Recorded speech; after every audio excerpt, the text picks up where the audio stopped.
What's going on, golf fans? It's your boy Gsluke here with our week in review stream for the Farmers Insurance Open. Going to go through some of the GPP winning lineups, any of your lineups in the community contest. We'll look at the GPP winners, my ownership numbers from last week, how accurate they were across the board, my personal results just overall. Put in a little bit of a bow on last week's Farmers Insurance Open, trying to figure out what we can glean from some of our results, some of the trends that we saw in whether it's the large field GPPs, cash contests, whatever the case may be, just refining the process week in and week out here. So if you're watching this live, feel free to go ahead, comment any of your questions about last week, any of your lineups that you want reviewed. If you're in the community contest, go ahead, just drop your username. If you have a lineup outside of that contest that you want reviewed, don't be shy at all to go ahead, throw the 6 players down in chat. We'll do the same sort of analysis. So let's get this thing rocking. We're going to try and go live for right about a half an hour here. So if you guys have those questions at any point, feel free to go ahead and bring them up. And what we're going to do is also start with a look at my personal results. We're also going to take a look at the GPPs in general, and then transition over to the projection side, where we can kind of take a little bit more of a deeper dive into some of the trends that we saw. So right now is the lineup review time. So first, we're going to take a look at my personal results, which didn't go as well as I wanted it to, right around a 0.5x return. So, my strategy is always extremely aggressive, right? Go out there. When I get a return, I want it to be something at least 2-3x my return. If I'm going to lose, it's going to be ugly, like what you saw here this week. And we had the winner Max Homa, right? So from the DFS side, ended up losing right about $390, which it is what it is. That's going to happen in these large field GPPs, particularly when I'm playing in a 30,000 entry contest. There's 47,000 this week in terms of that $5 GPP. You got to get used to that. So that's kind of the point of the streams, is to be extremely transparent about it. We still made a lot of money this week, though. I'm not going to put an exact dollar amount on it. I have for a few people out there that I'm close with, but I had an extremely uncomfortable amount on Max Homa to win. I got him at 22-1 on my offshore book. Wasn't able to shop and get that 25-1 number, that 26-1 number that I saw a few people out there get. But the largest bet I've ever won. So whether it's a GPP win, actually won more money on Max Homa this week than any of those in my past career. So let's just say I made my year's salary last year on a Max Homa. So we're okay with losing on the DFS side. We had plenty over here in GPPs. I played 40% Max Homa. So that shows you, even with 40% of, double the field of the winner in your player pool, that far from guarantees you going out there and cashing out. I had far too much of guys like a JT. You can see my second best lineup had of Tony Finau, who only scoring 91 points wasn't really helping your lineup all too much. And I took that aggressive approach up top. You can see most of my lineups did have a 10K guy in there. You had the Tony Finau lineup up there, a JT lineup. So I suppose not starting in that 10K range, but when I decided to start there in the 9K, it wasn't like my options were all that much better. So, we had a lot of the key pieces. Just unfortunately, I had too many stinkers. John Rahm obviously fell off there on Sunday. Tony Finau was one. Justin Thomas, not giving you that top end performance. Let's see.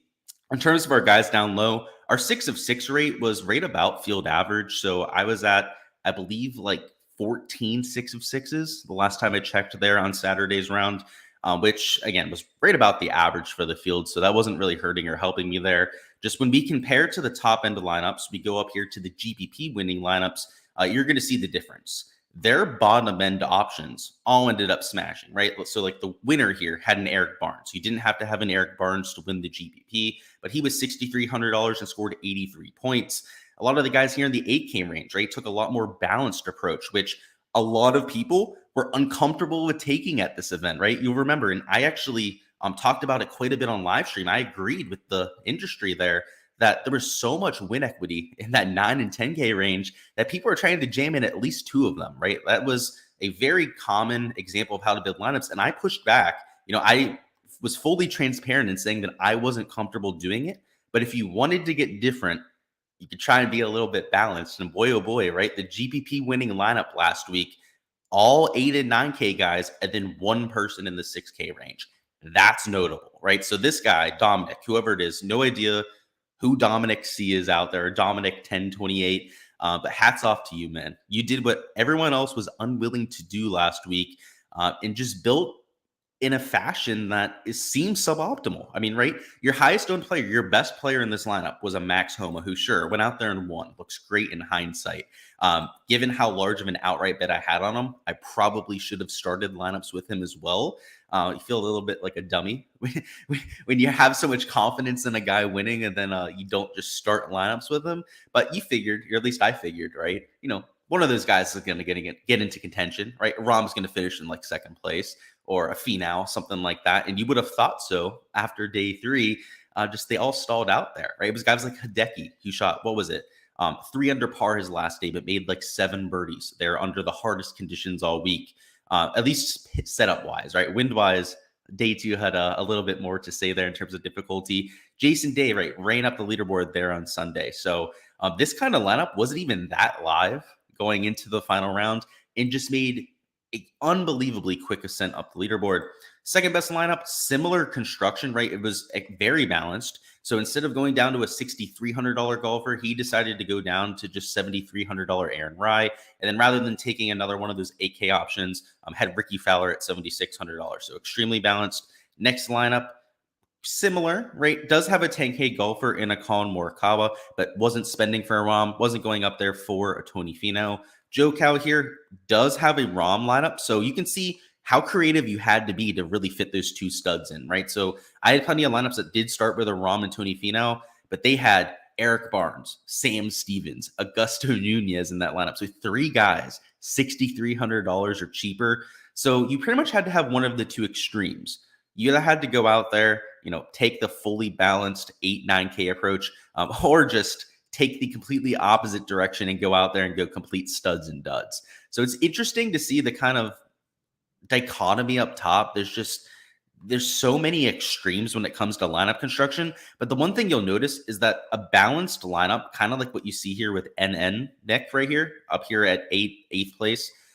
This is the rare lineup, right? The one that starts in the 10K, has 1 9K, 1 8K, and then a bunch of 7K options.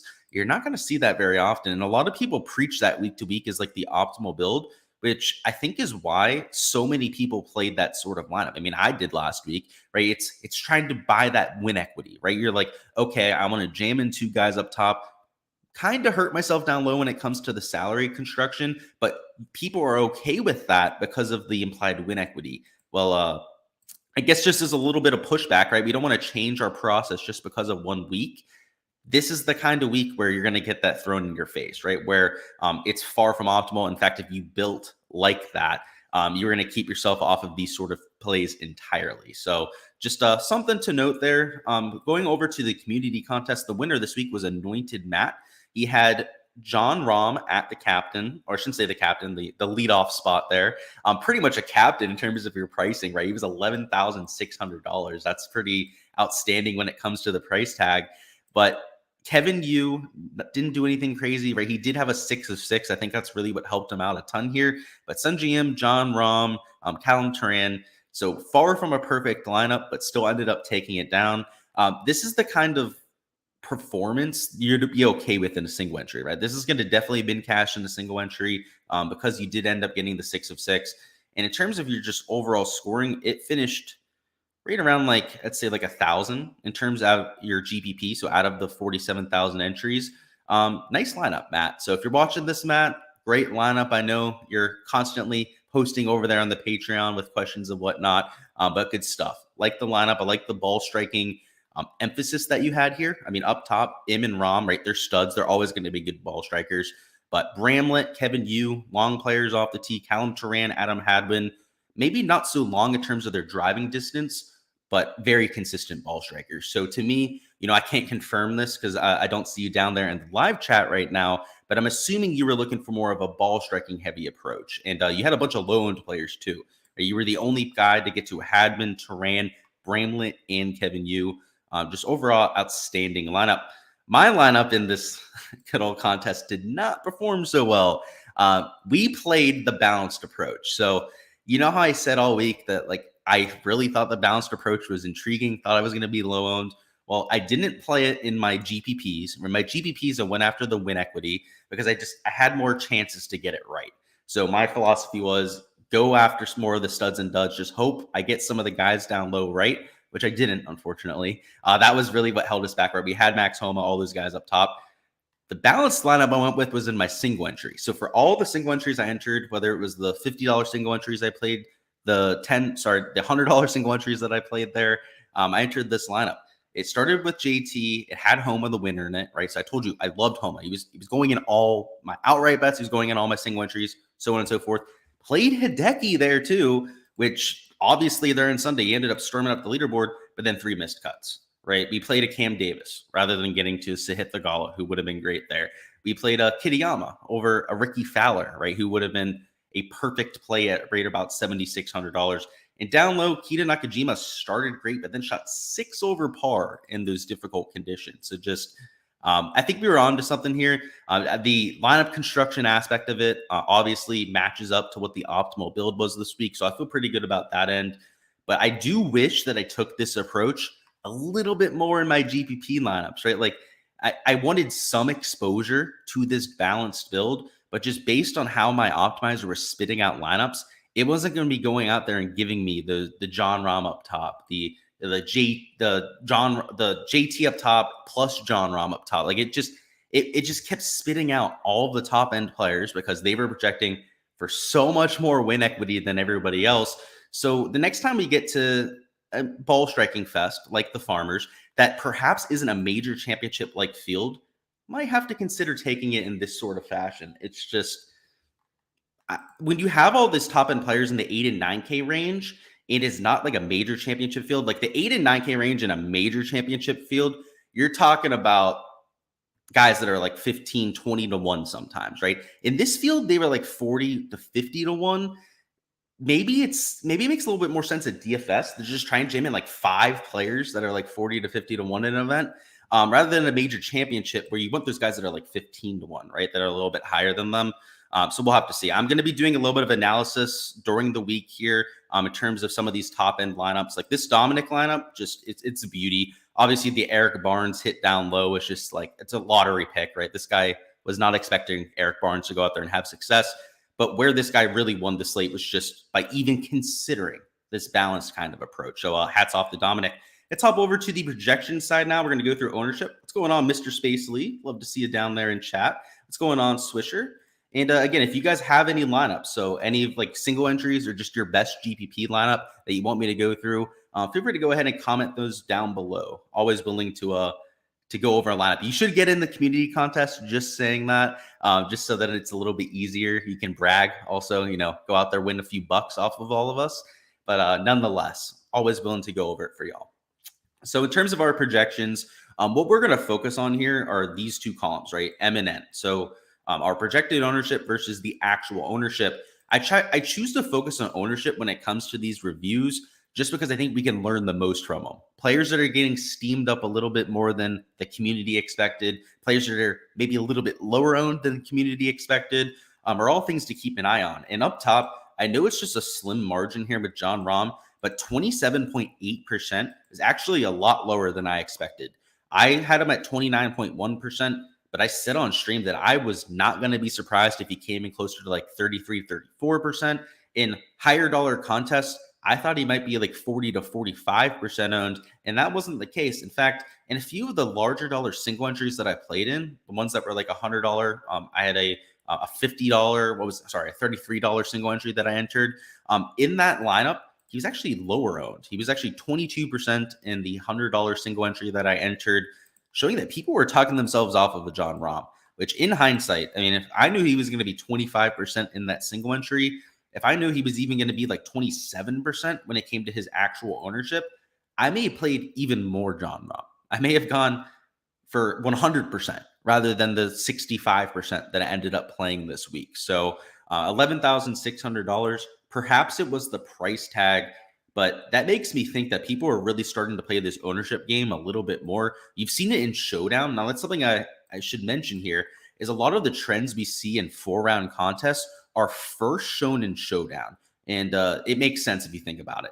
So Showdown, a little bit more specialized, right? Your higher end players tend to play Showdown because it's a little bit more hardcore, right? It's for a single round event.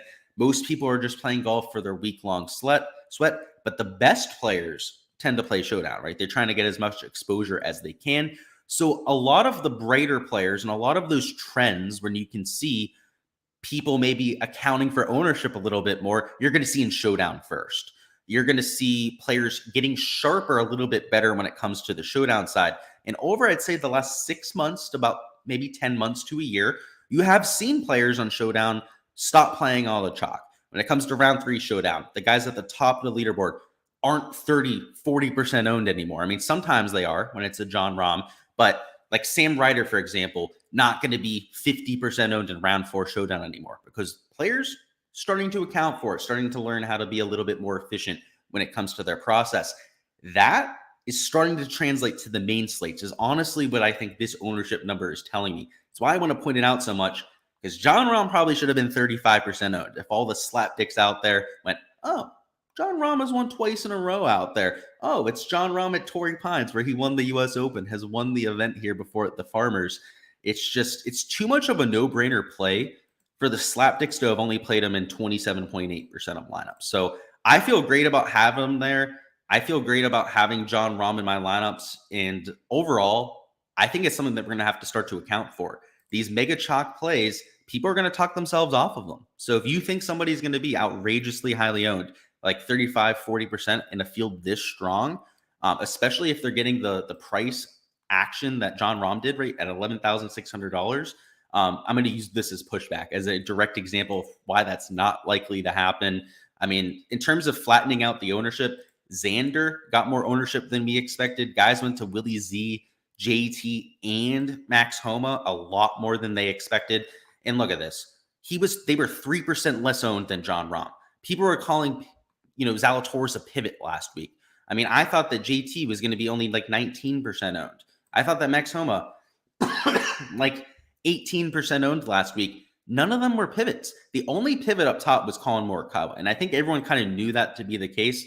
It's funny enough, he ended up scoring the most points of everyone up top. So he's actually the guy that you had to have, which I think is also interesting to point out there. But the ownership way, way flatter than I projected for. But most of all, even flatter than what everyone else was projecting for, right? You had some people out there saying that Rahm was going to be 35-40% owned, which is pretty ironic because even my 29% number ended up being a little bit high on Jon Rahm. Let's catch up on chat. What's going on, Mr. Spacely? Hopefully you're having a great start to your week here. What's going on, Swisher? Clay says, not your best week DFS-wise. What are some things you should look at and try to improve? Great question. Clay is focused on the right things here. Yeah, same thing, right? Like I ended up cashing out for like half my entry fees, right? So not the best week. Always trying to find things to improve. For me, really, I just needed to do better down low. I just didn't have very good value picks. You've got to look at your player pool, which if you played my pool, this is going to be especially helpful for you, right? To try and pick up a few things. But you want to look at your player pool. That's kind of what we're doing right here and figure out where things went wrong. Obviously, for me, Colin Morikawa, in hindsight, wish I played him as a pivot, but you weren't losing too many points up top, right? So that's not why I ended up losing this week. Reason why I didn't end up taking on all the contests would be like a Ricky Fowler, right? He scored 80 points. I played all the guys around him, and the next best score was like 60 points. So believe it or not, right, this Ricky Fowler quote-unquote mistake, which I don't know if it's a mistake, right? It's Ricky Fowler. I don't know if anyone was expecting him to have the week that he had.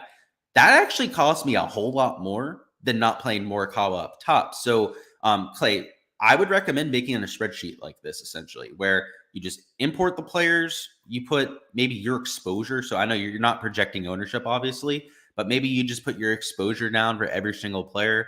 And then at the end of the week, put down the actual ownership, put down the actual points, and go through and figure out where things went right and where things went a little bit wrong. So you can use this as a little bit of a template, but let's look through it, right? Where else were there spots of bother? Honestly, I think the Fowler one was one of the bigger mess ups. I know down low in like this 7K range, I didn't have a Sam Ryder, obviously. That didn't help it. You didn't have to have Sam Ryder to win the GPP.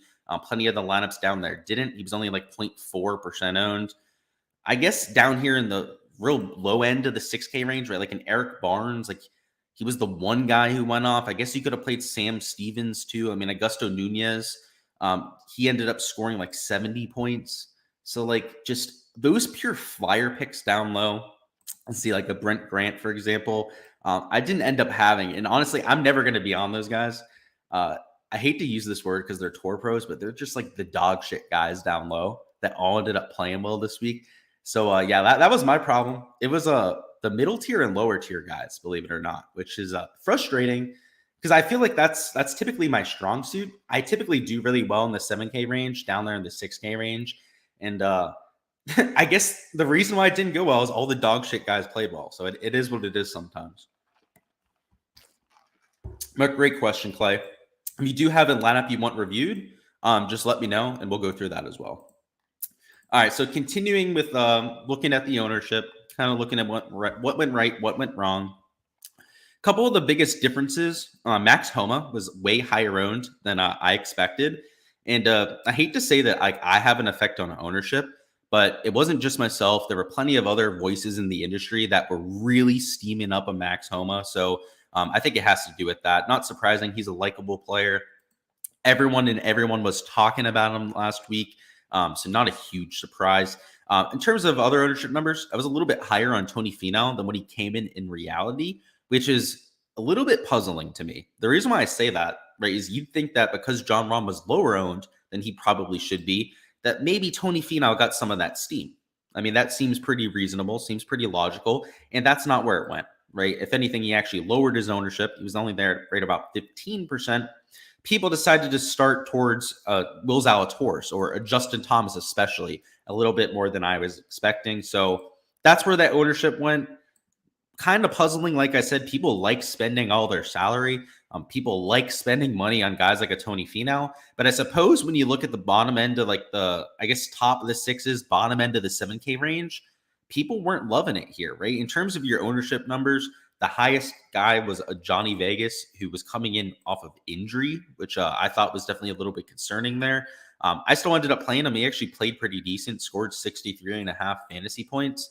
But outside of that, was it like 4% owns, like a high owned guy in this range? Lots of guys that are like 1-2% owned.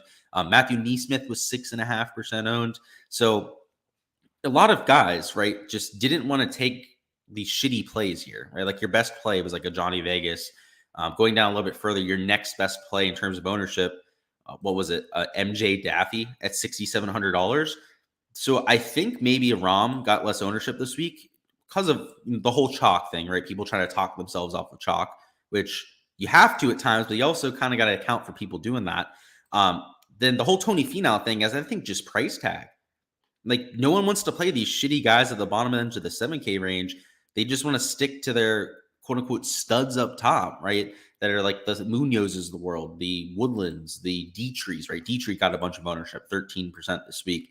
Kitayama, Stallings, you get the idea there, and just wasn't willing to go into that 6K range. So it's something worth noting. If you remember, all of the GPP winning lineups had at least one guy there in the 6K range in their lineup, whether it was like an Eric Barnes, Malnati, Augusto Nunez, Sam Ryder, obviously towards the top end of that range. They all had at least one of those players. So it's worth noting. I always like doing that. I have to say I'm a little bit more aggressive in that 6K range than most players, which is why it was especially tilting this week that I didn't end up on any of those guys. So perhaps that's the ownership thing up top. But again, I'm trying to theorize right here, trying to put out a few hypotheses for why we may have seen those ownership numbers a little bit lower.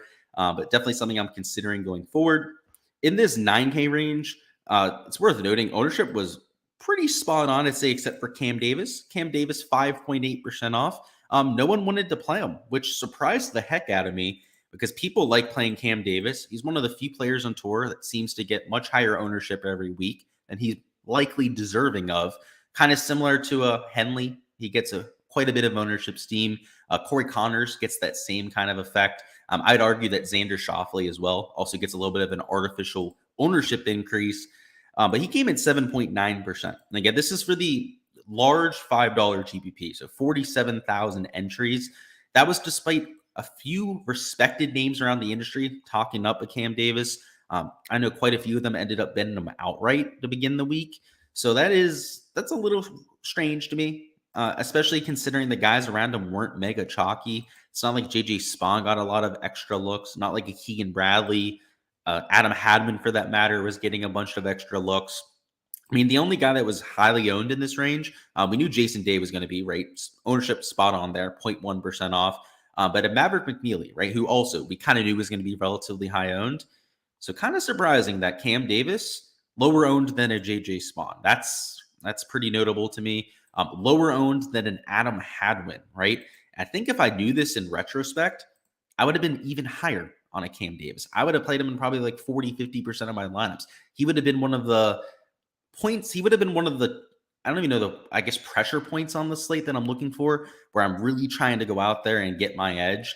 We'll have to keep that in mind. If we can find next week's Cam Davis here at Pebble Beach, I'm going to be very happy about it, because a single digit owned player that can legitimately win the golf tournament, that's, in my opinion, was underpriced last week. Like what was going on here? Like, why was no one willing to play Cam Davis? I seriously don't understand it.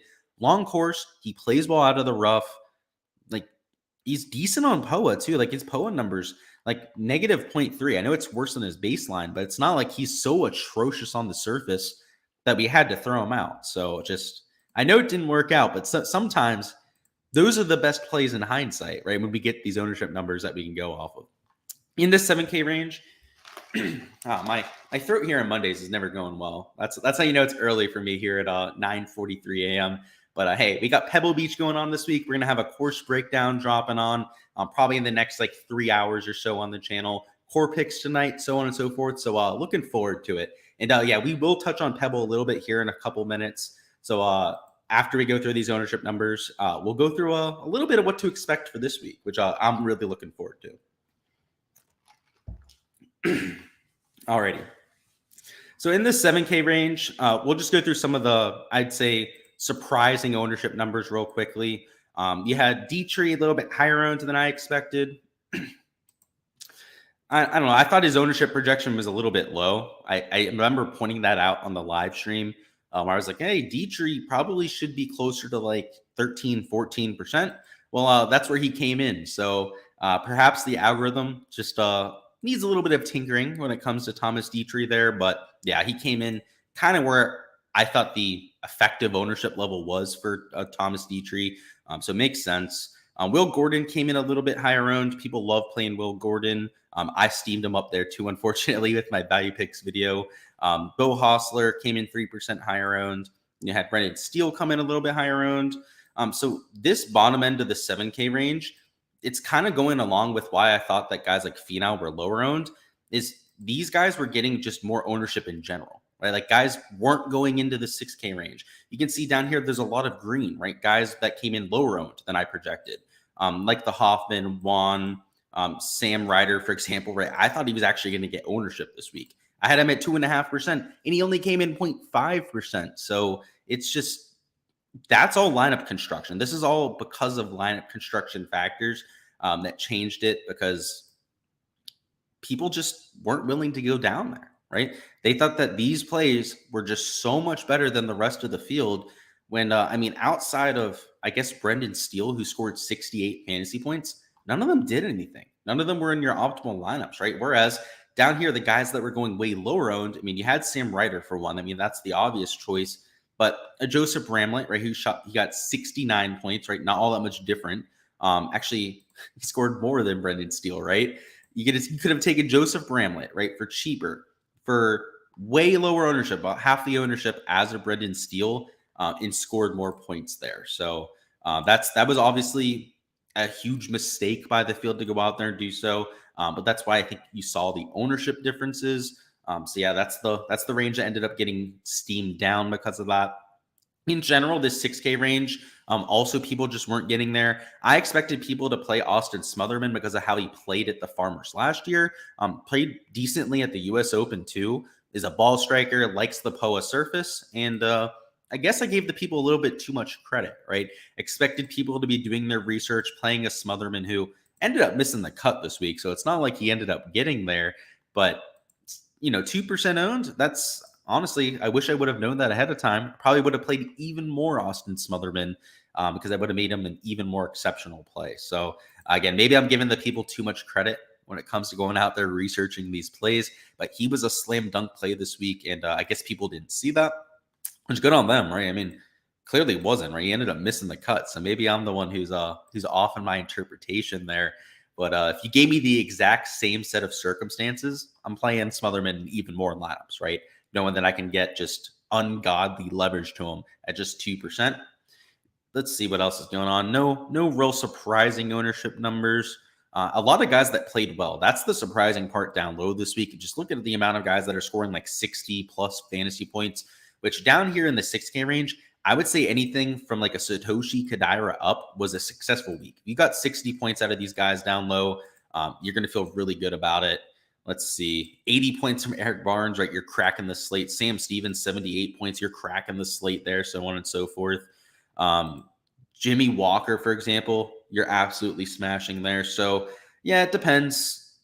Down low, you had the guys that played well, but it was just an absolute crapshoot. But nothing surprising in terms of ownership. I mean, you can see the biggest difference in terms of ownership until you get over 1% is here with Kita Nakajima, who came in a little bit higher owned than I expected.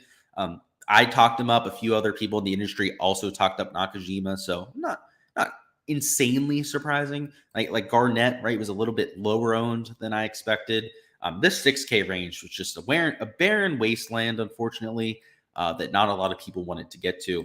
Let's go ahead and see what's going on in chat. Clay said you had too much Willie Z than you were comfortable with. Okay. And should have limited him. Yeah. So you need to get more comfortable with your player exposures. So my general rule of thumb, and you've heard this everywhere, right? It's not something that I've made up, is 2x the field. But don't live by that. There, like you heard me say, like with the Smotherman example, like if I knew John Rahm was lower owned, I might have just locked him this week. If there's an ownership number that you think is just completely deficient, you think that it's way off, right? Like you think that John Rahm should probably be like 35% this week, then go way over the field. That's my argument. And a lot of people will push back on that, saying that that's too aggressive, so on and so forth. But if you see a spot to, be exploited, you see a spot of value on the board, you should try and make it valuable, right? And who's to say that you should just go 2x the field? Because everyone in theory, right, that wants to play someone is going to take that 2x role. It's like the most overused role when it comes to PGA DFS in human history. So yeah, try and tinker around with that a little bit, Clay. Is if you have plays that you're really convicted about, play them. And maybe this week that was Will Zalatoris, right? Going off of your comment there, I don't know if that's necessarily a mistake. Like Willie Z, runner-up finish last year, ball striker, played pretty well the last time before at the Century Tournament Champions. I don't know if I'd call that a mistake. If you were just really convicted about him this week and you really thought Willie Z was going to play well, then by all means, I truly understand, right? He missed the cut by one stroke too. So I wouldn't beat yourself up too much about that. I will say with Willie Z, you can see he's in my player pool here.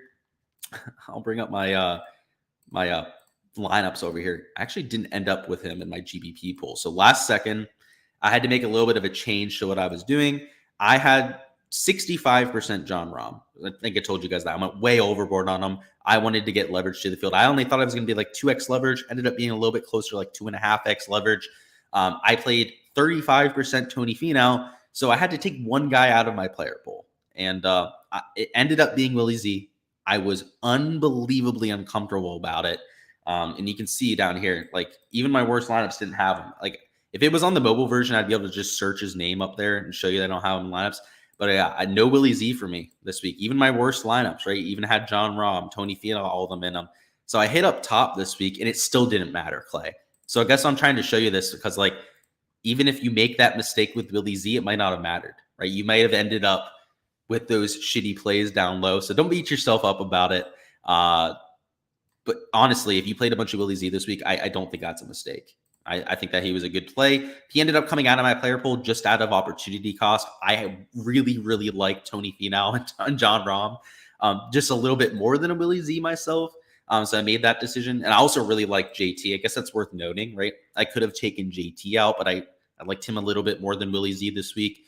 Unfortunately, none of them worked out. You had to have Colin Morikawa up top. So jokes on me there, right? It's not, and again, it's not like Colin Morikawa killed them there. But from the optimal standpoint, if everyone had the same other 5 players, you had to have Colin Morikawa, right? He was the highest scorer up there alongside of Max Homa. So yeah, some thoughts over there, Clay. All right, let's take a look at Pebble. I'm going to stop sharing my screen. We're going to bring up the GCSAA site real quickly. There we go. And we'll take a look at the golf course for this week. And just, I guess we'll talk about the one guy I've already bet outright because it's worth noting. Oh, I have it on the wrong tab here. Sorry about that, boys. Let me bring it over to the other tab and we'll get this thing rocking. Here we go. Sweet.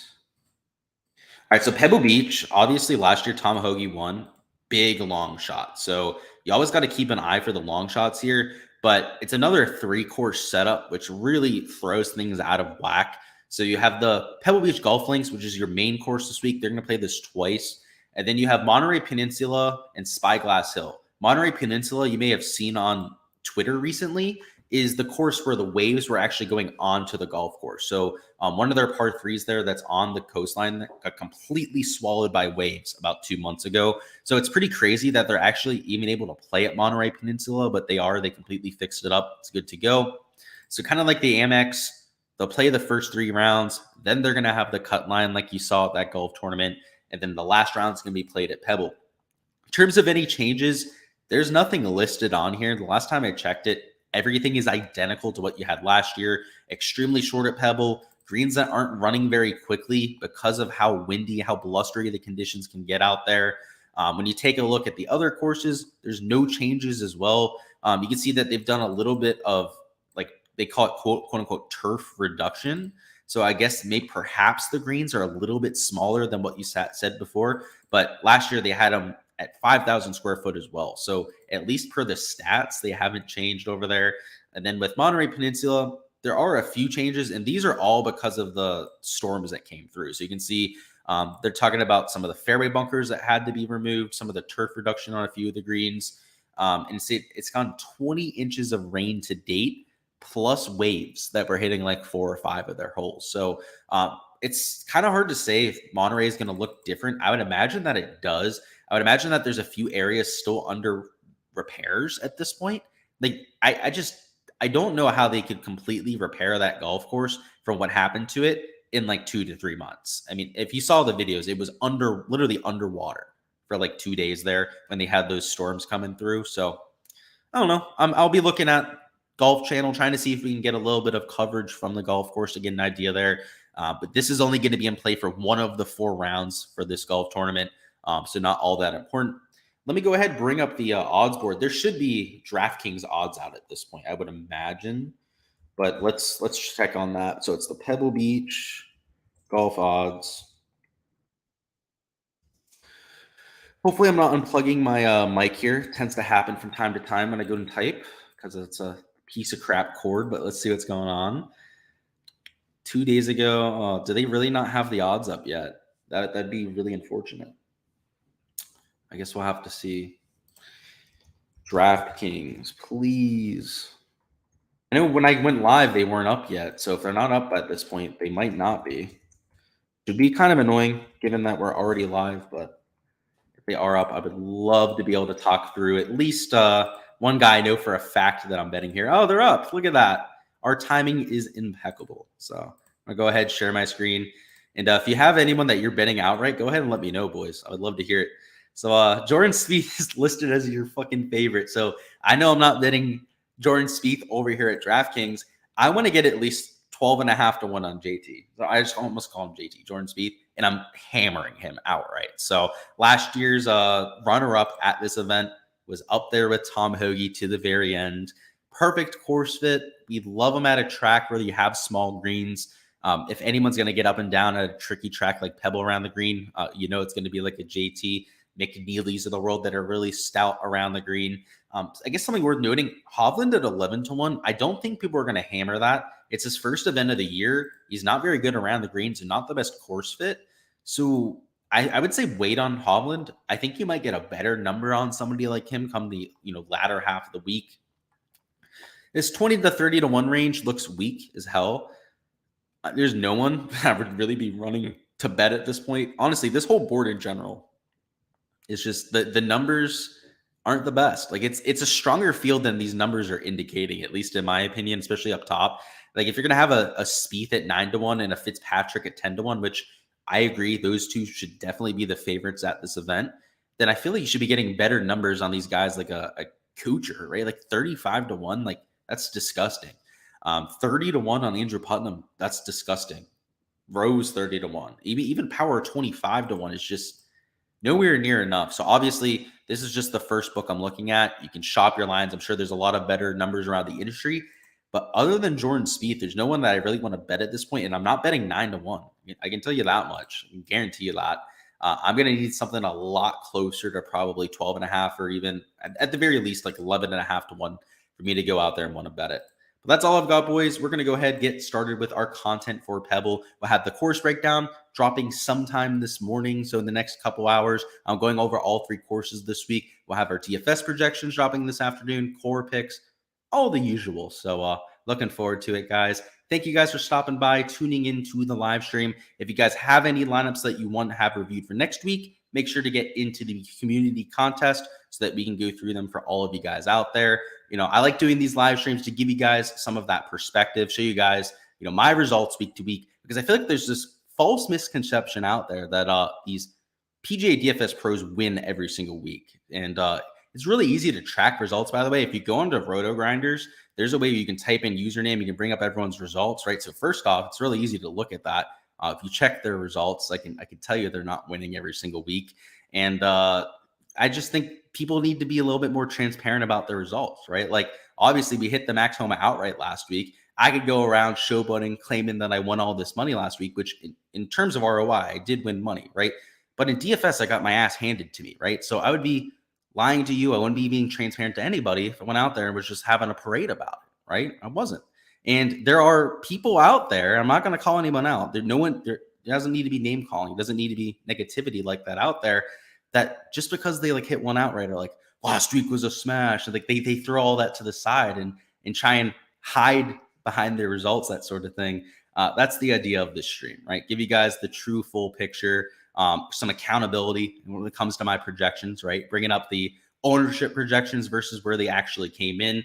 There's no one else out there doing that. And just especially when I was early on in the industry, that false misconception that every single week these guys are going out there and like 10xing, it's far from the truth. That's kind of what this is meant to expose there. I shouldn't say expose, maybe just open up your eyes too. So that's all I've got, guys. I appreciate it. Hit that like button before you hop on out of here. If for some reason you aren't already subscribed, also go ahead and subscribe to the channel so you don't miss any of the content for Pebble coming this week. I appreciate you guys. Thank you guys again for stopping by, showing all that support, and I'll catch you guys later for the course breakdown.